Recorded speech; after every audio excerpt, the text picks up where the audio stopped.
Some of my favorite actors that are men, like, some of them make sense and some of them don't. Like, we were talking about Ron Perlman earlier today.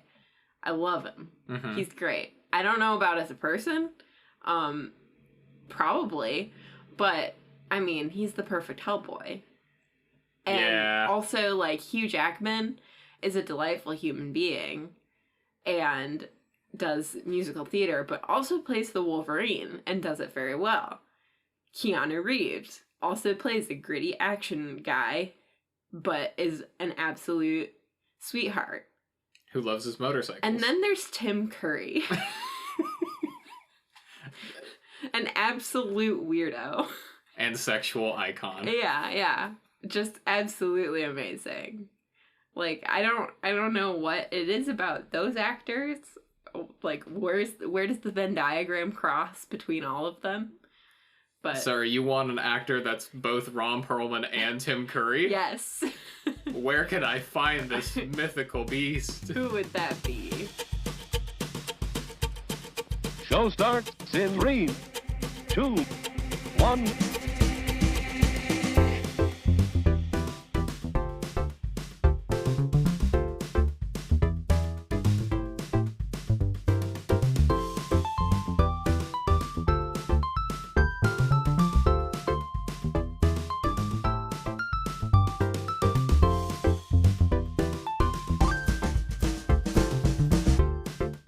Hello.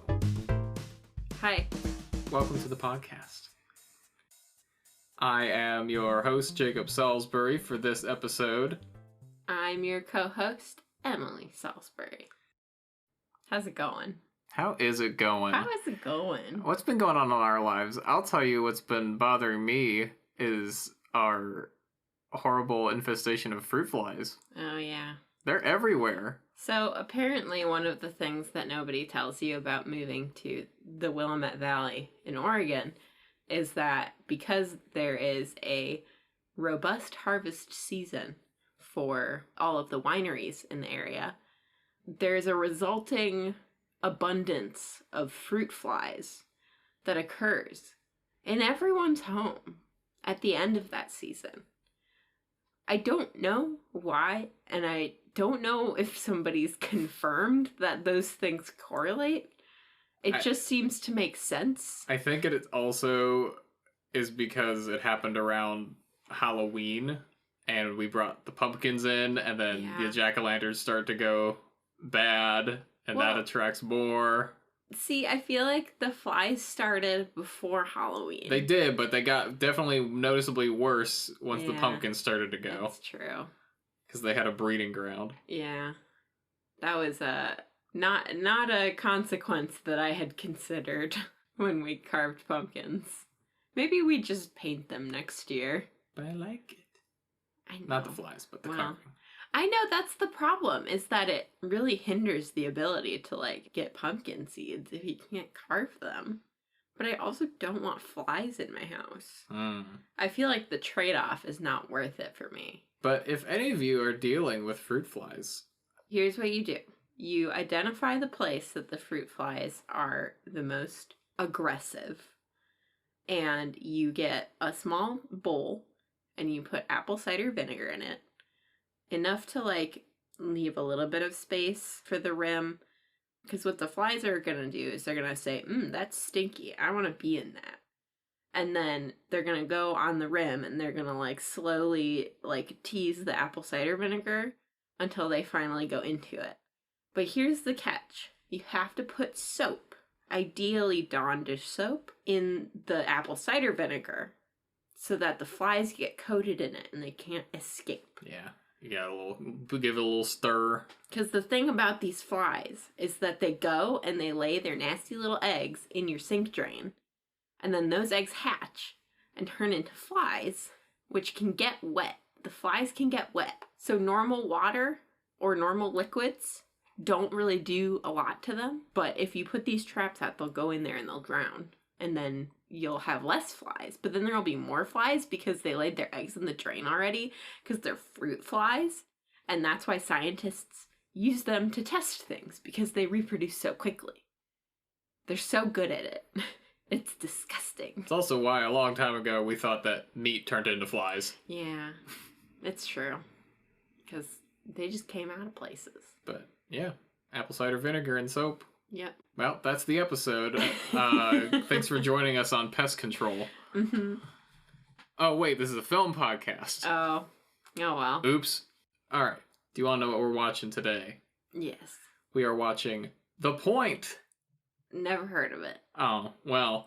Literally never heard of it. Okay. I don't blame you. It came out in the 70s.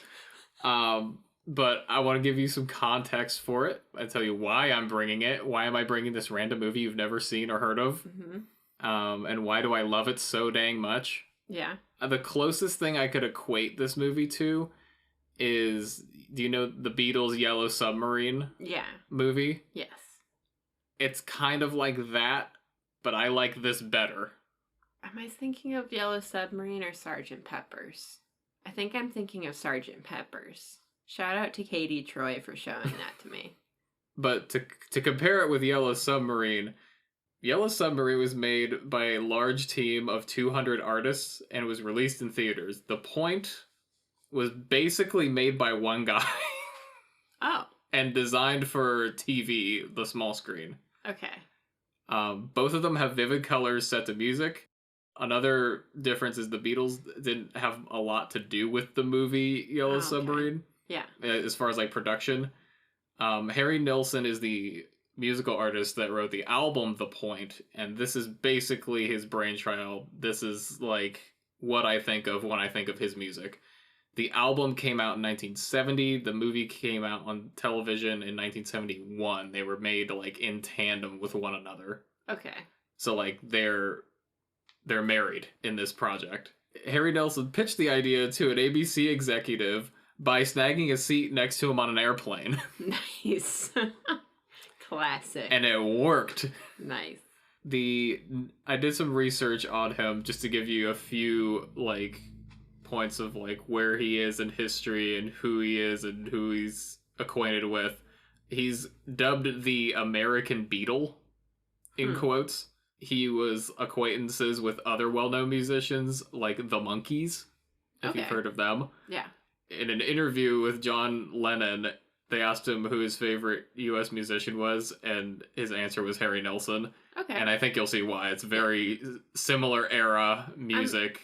I'm pretty sure I've heard of Harry Nilsson. He's other songs, there's Without You, Jump Into the Fire, Coconut. These probably don't mean anything to you if you haven't heard them. Well, here's the problem. You know that I'm chronically bad at remembering artist names, but very good at remembering songs. But not titles. I'm not good with titles. So I might have heard them before. But he also died at the age of 52 of a heart attack. Oh. So he could have been making music for many, many more years. Yeah. But didn't like a lot of musical artists. Yeah. Living a certain kind of lifestyle tends to wear on the body. If you're watching this film and you feel that it's like watching an acid trip, you're not entirely wrong. Oh. The idea for this came while he was on acid. Ah. All the pieces are coming together as to why he died at 52. Yeah.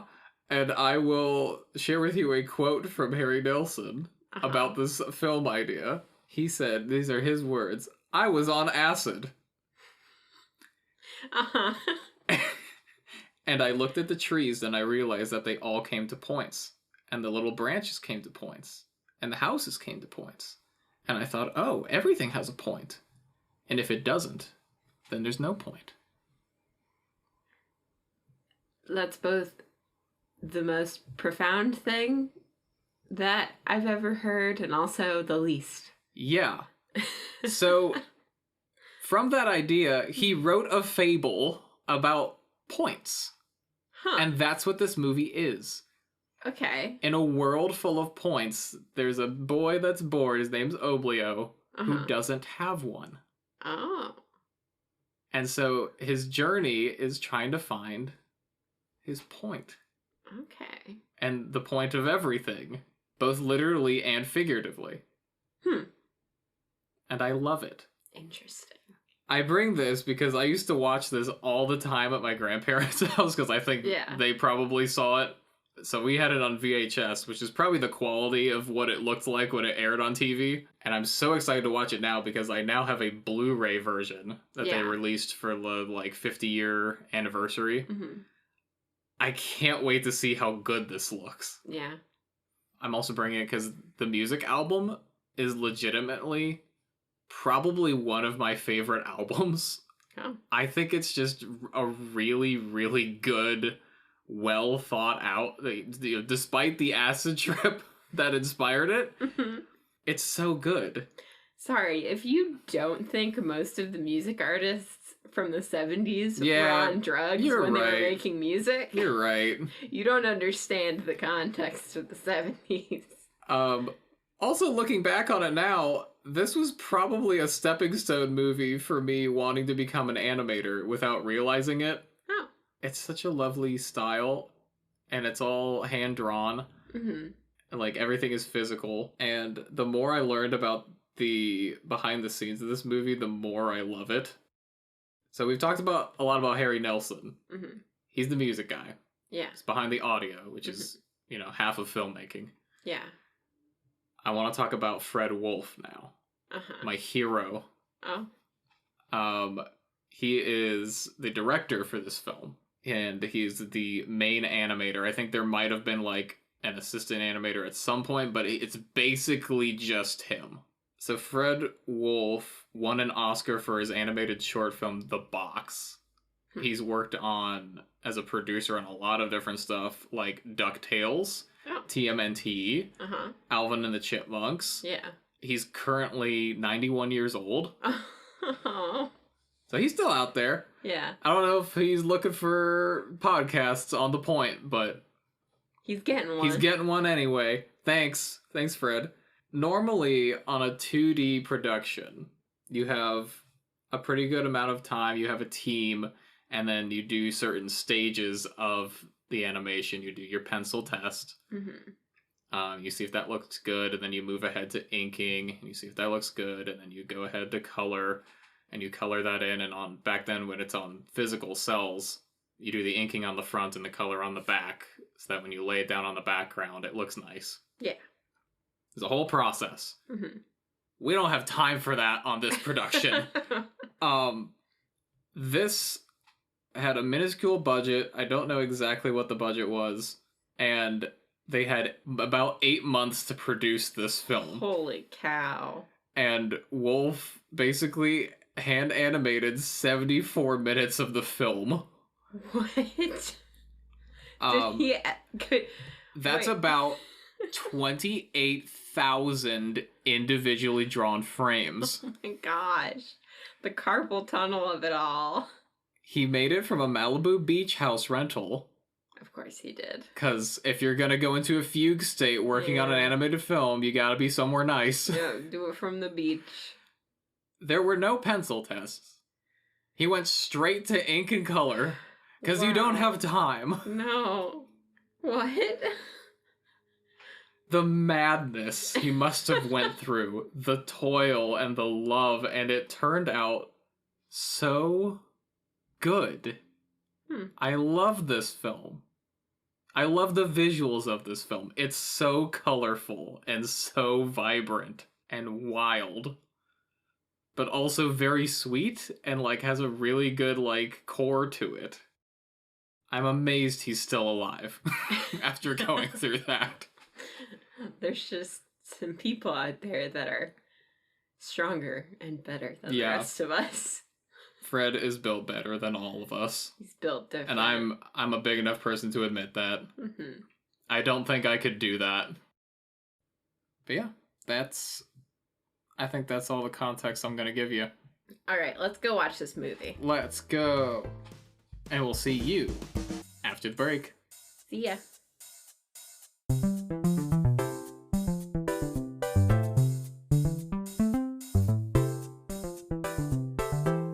Intermission time. Hey, Jacob again with the middle part of our podcast. If you like what you hear and want to support our podcast, you can follow us on Twitter and Instagram at CinemaCrushPod. That's at CinemaCrushPod, all one word. You can also email us at cinemacrushpod@gmail.com. We'll be posting updates to our social media and sharing things that we love. If you have questions or feedback, you can tweet at us, DM us, comment on posts, or respond to stories that we put out. We'd love to hear from you. We really appreciate you for listening and giving our podcast a chance. If you know someone that would like our podcast, please share it with them. That's all the announcements I have for this episode. Let's get back to the podcast for our review and reflection of The Point.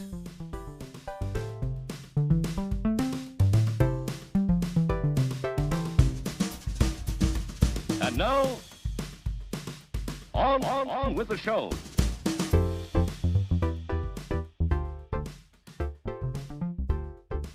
Hello, and welcome back. Hello. We just watched The Point, and then I made you watch it again. Sort of. Kind of. Kind of. We'll get to that. But I want to know, what are your initial thoughts on this film? I have a hard time separating it in my brain from things like Schoolhouse Rock or the Peanuts cartoons. Mostly because of the art style. But also, I'm pretty sure that kid voice actor is, like, in a lot of other stuff. Probably. Maybe. Or, like, I don't know if it's a kid. I don't know. It might be, like, an adult woman doing a kid voice, because that's not uncommon. But there's a lot of similarities. This just feels more drug trippy. Yeah.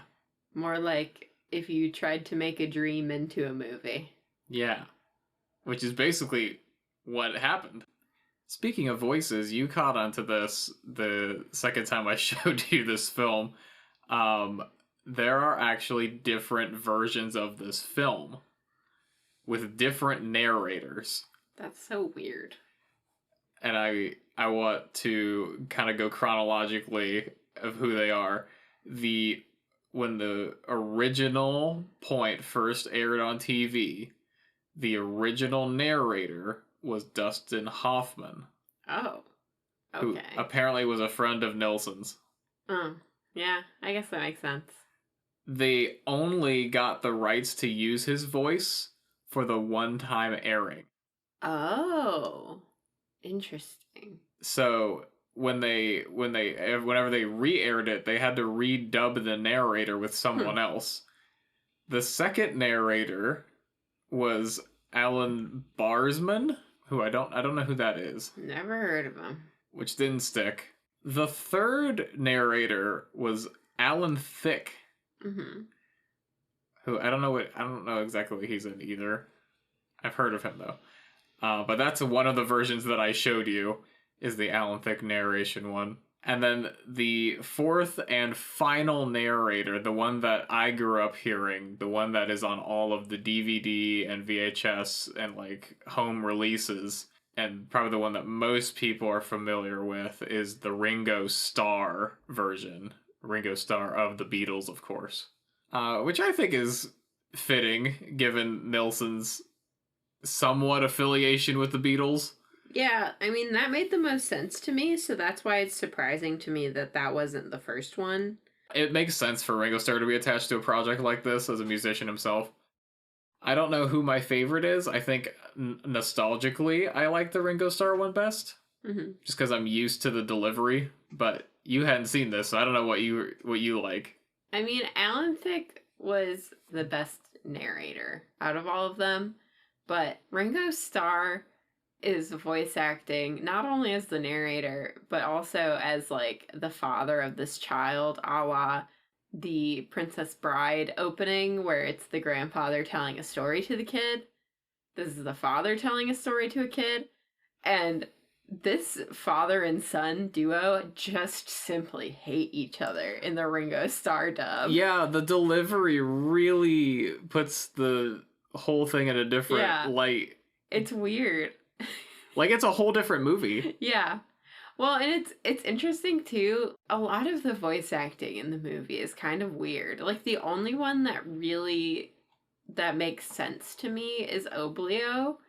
His voice acting is what I would expect for a film like this. Part of it's also the directing, too, I'm sure. But there are a lot of interesting choices throughout the movie of, like, that's not how you typically have a conversation happen in a movie. I feel like a lot of the, at least in The Village, a lot of the conversations are like, when you're a kid and you walk into a room with a bunch of adults talking, like, that's the kind of vibe every conversation gives off to me. I mean, part of it, too, is just, like, I think some of the short time frame of the film sort of shines through a little bit because some of the audio is just not, like, the cleanest in terms of delivery. There's a point where Oblio, the titular character of the film, his father is talking and he, like, his voice actor just sighs directly into the microphone and it's very loud. I feel like if more time were had to clean it up, you might do a retake on that one. But I don't know. Maybe that was the vibe that they were going for. I think they just had 8 months to make a movie and they said, good enough. Yep. It's just so bizarre to me. It's interesting to see a movie with so many, like, recognizable names on it. And that is, like, pretty good in terms of, like, the quality and everything. For such a short time frame, part of me is like, I guess I can excuse those things. Yeah. Just for knowing that. It's kind of a thing of, like, it's a good story, and, like, even if the visuals aren't perfect, that's okay. I feel the same way about Hoodwinked. Yeah. It's like, I love that story so much, I don't care how bad it looks. Yeah. Well, and this is sort of the opposite of Hoodwinked for me. Where Hoodwinked is not as polished in terms of visuals, the script carries it. And the voice acting carries it. It's very good. Yeah. This film is bizarre.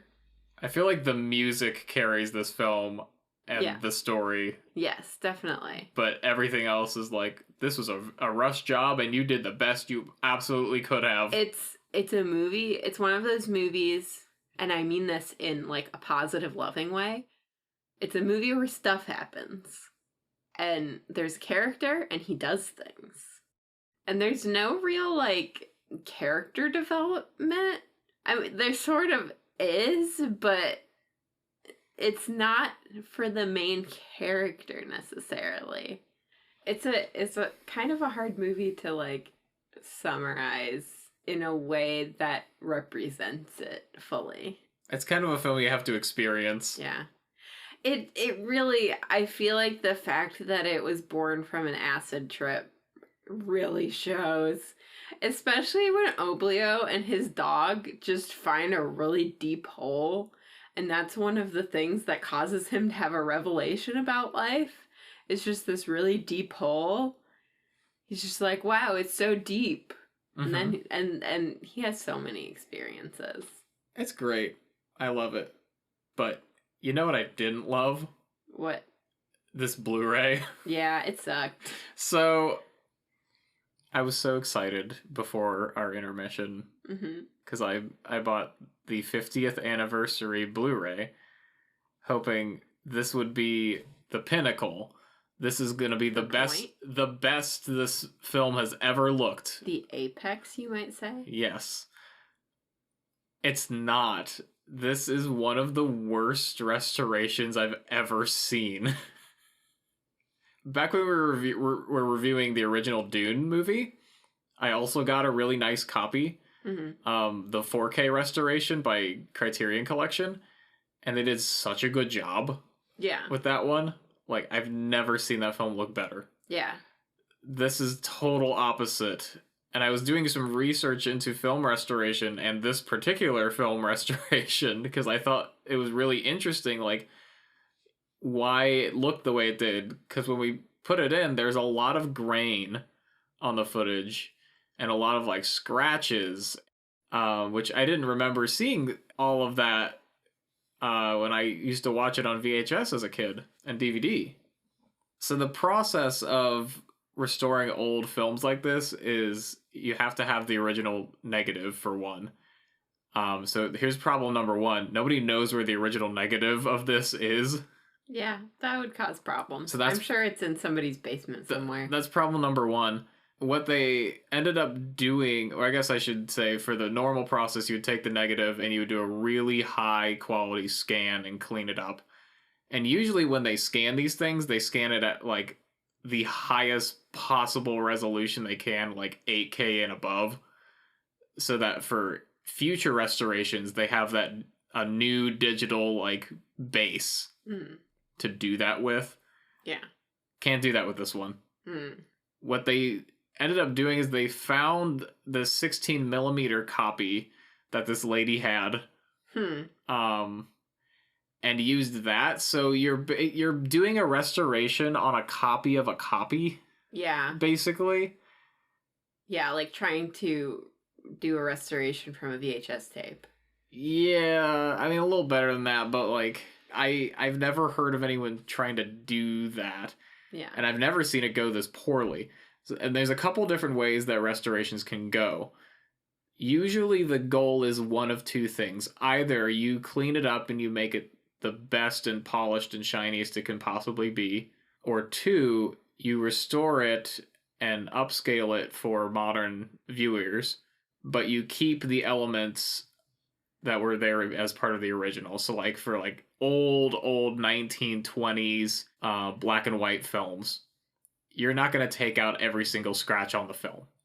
One, it's a lot of work, and two, it kind of just adds character to that era of filmmaking.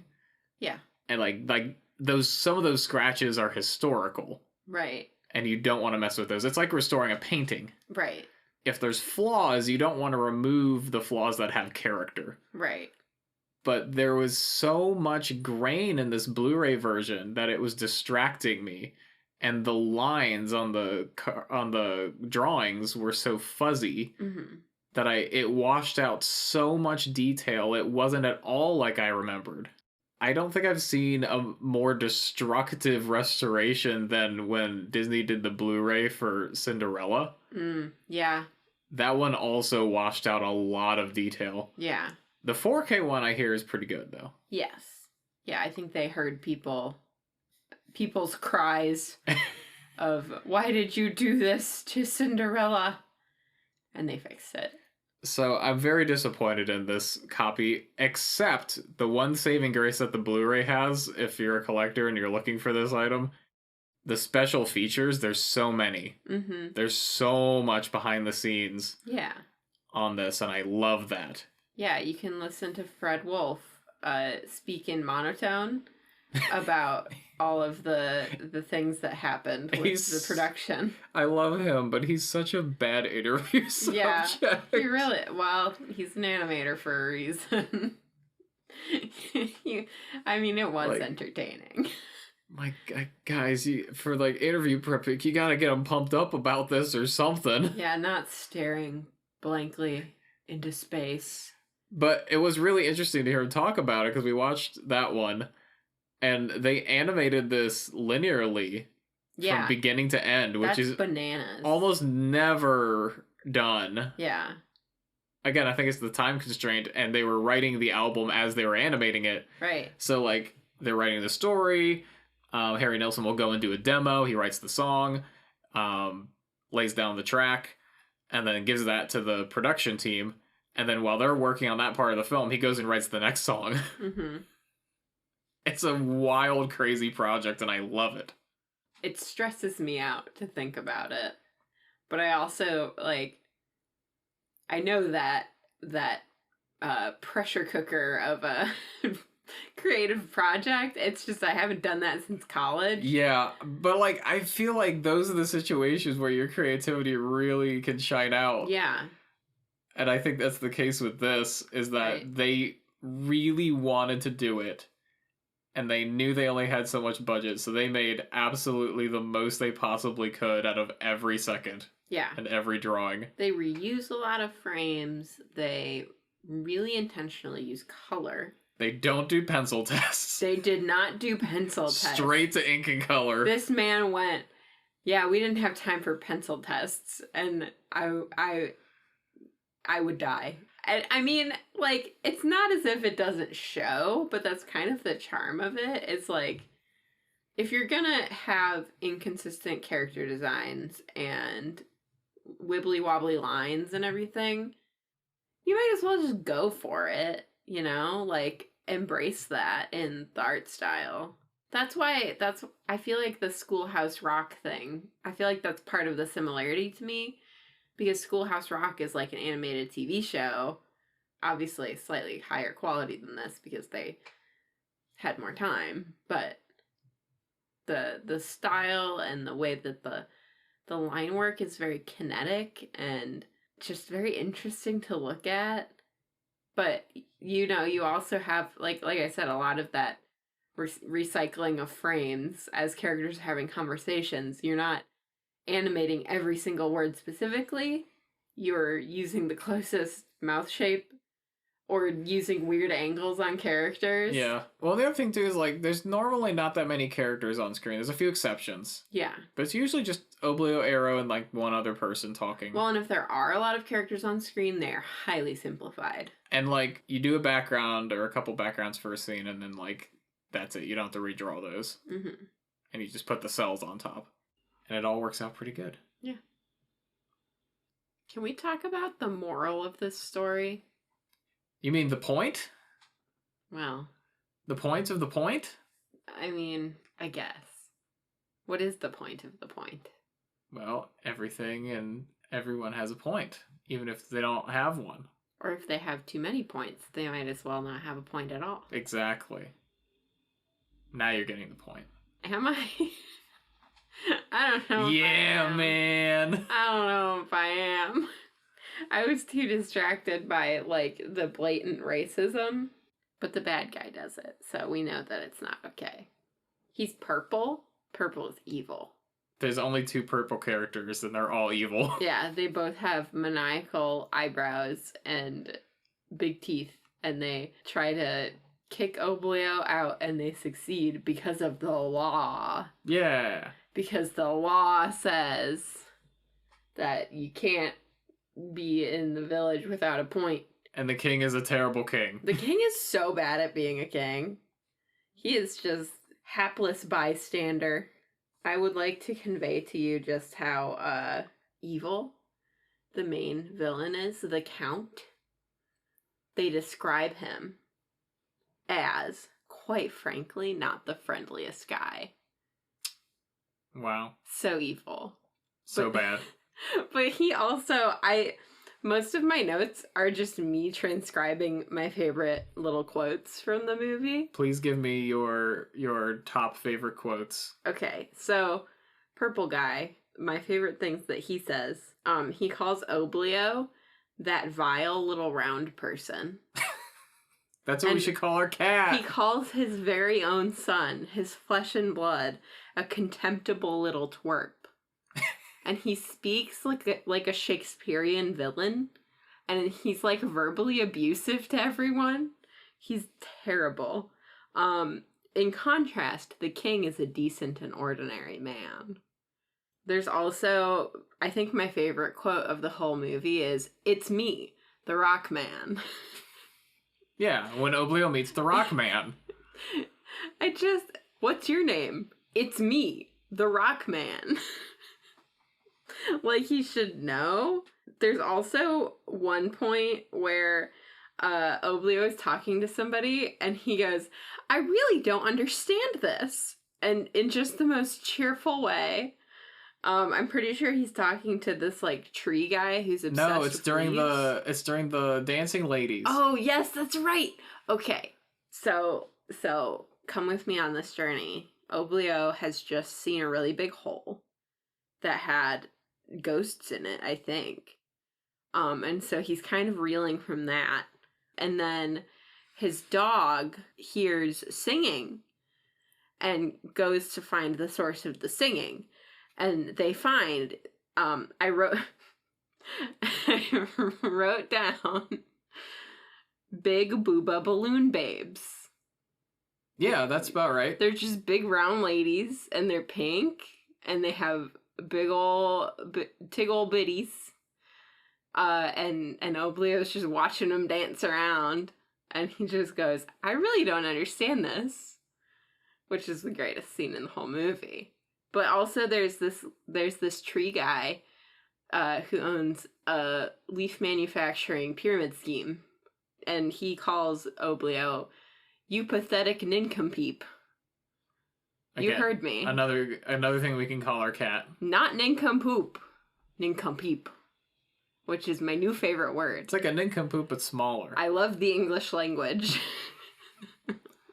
You can just do things like that. It's great. That's part of the reason I'm like, this was a one-off script. And I feel like most of it was ad-libbed.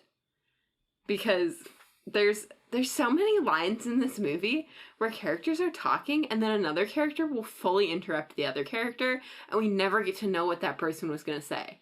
Like, they never come back to it. They never readdress that. It's just, we're talking over each other and interrupting each other very rudely the whole time. And I don't know how you would write that script, or is this just how the actors interacted with each other? I mean, you can write interrupting lines in scripts. But there's so many. Yeah. It's bizarre to me. You can do it intentionally. I'm so unused to movies that do stuff like that. Usually you get monologues, which you get in this movie.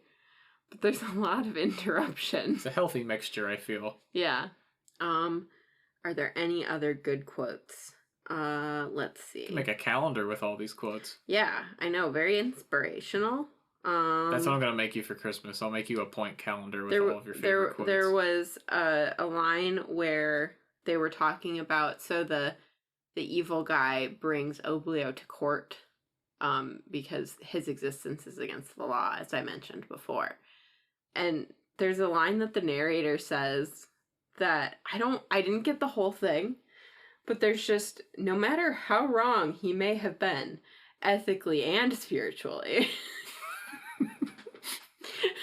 Thanks for that distinction. Is there like a triangle-shaped God in this world? Like, what does spiritually mean? It's the Holy Trinity, of course. Oh, you're right. Everything should be triangle-shaped. Everything has a point. That's how religion works. Everything is shaped the same way that God is. I guess that's actually true. Did we just crack religion? Did we figure it out? Well, wow. Thanks for tuning in. Wow, amazing. Good job. Proud of us. Oh, there's one more quote. So Oblio is kidnapped by a giant bird and dropped off on the giant bird's giant egg. And the bird's egg hatches, and it is the teeniest, tiniest little dust ball of a bird. And he's very confused. And Oblio says, "You're born now. Don't worry. It happens to everybody." And I loved that. That was very cute. I mean, it's true. So if nothing else, there's also at the end of the movie when Oblio triumphantly returns, the evil guy yells, "Villainy! Treason! Public naughtiness!" And I really like that too. There's a lot of good things in this film. There's a lot of good things that really feel like the people that wrote the script just got together and had a few drinks and wrote a script. Or were on acid. Yes, also that. But I feel like some of it's not quite wild enough for it's coherent that. enough to have a plot line. It's not just random things happening, but there's enough randomness in it that it gets that good 70s animated content. This movie makes sense to the point where if you wrote the elevator pitch on a napkin, you could sort of picture it. I could see why the ABC guy that he sat next to was like, "Oh yeah, this sounds good." Yeah.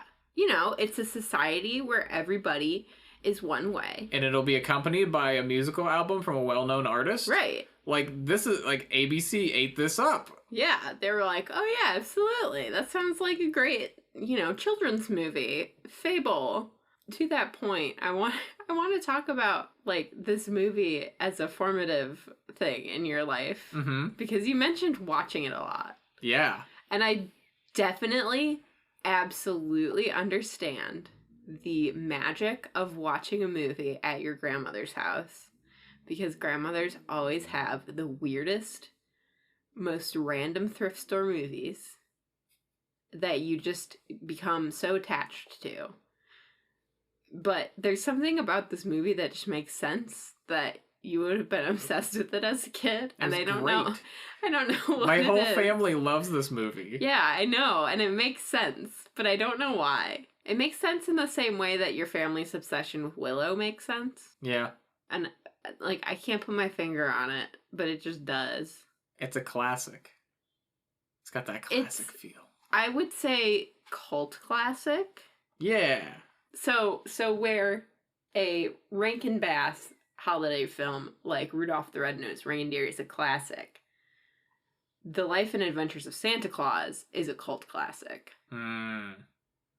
Like, there's a level of strangeness that is not everybody's cup of tea, but I feel like if it is, that is a big green flag to me. Especially if that person shows me that thing. Also, I'm realizing now how crooked your mustache is. Wow, thanks for throwing that in there. Yeah. I guess I should explain to the audience. I was shaving my mustache last night, trimming it, and it died halfway through. So I have a half of a trimmed mustache as we're recording this. I didn't realize that you didn't fix it yet. No, because the cord I used to charge it last night didn't work, so I'm charging it with a different cord now. I see. I'm sitting across from you staring at your face. I think I should just leave it like this. You talk, and it's really throwing me off now. How do you think I feel? I have to live with this thing. I went to dinner with this. I know you did. I didn't realize at dinner, I'll be honest. I was more distracted by the little bit of clam chowder stuck in your beard. Oh. I mean, that happens. All the time. Well, on that note, shall we rate this movie? Yeah. I'm gonna give it 8 Sunday in the Sunset Leaves out of 10. Nice. I'm biased, so I'm giving this 10 points out of 10. Oh, wow. For those who need a reminder of my rating scale, it's on a negative 10 to 10 scale. Negative 10 being so bad it's good. 0 being absolutely horrible. 10 being the best ever. This is a 10 for me. High praise. Yeah, I think everything came together in just the right way for this to be a 10. However, I will give the Blu-ray a 3 points out of 10. Because it really soured my experience. Well, and I hadn't seen it. Yeah. So I was like, I guess this is it. I guess it makes sense that a movie from the 70s could be not, like, great. But it was bad. Yeah, because I showed you the other one. Like, you would think that a movie that was released on DVD as a restoration of the film would be good, but the fan restoration on YouTube is better. Yeah. Which is kind of how I feel about quite a few of those obscure TV shows and movies out there. Like, whenever we reviewed the Ronald McDonald special, the quality that we were able to find on YouTube was, like, marginally better than what I remember growing up. But yeah, there's our rating for The Point. Even though maybe that doesn't have a point at all. Go watch it. It's on YouTube. It's great. You can watch whatever version you want. Yeah. It's got good music. It's like a really long music video, honestly. But thanks for tuning in and listening. And I guess we'll see you in the next episode. See you then.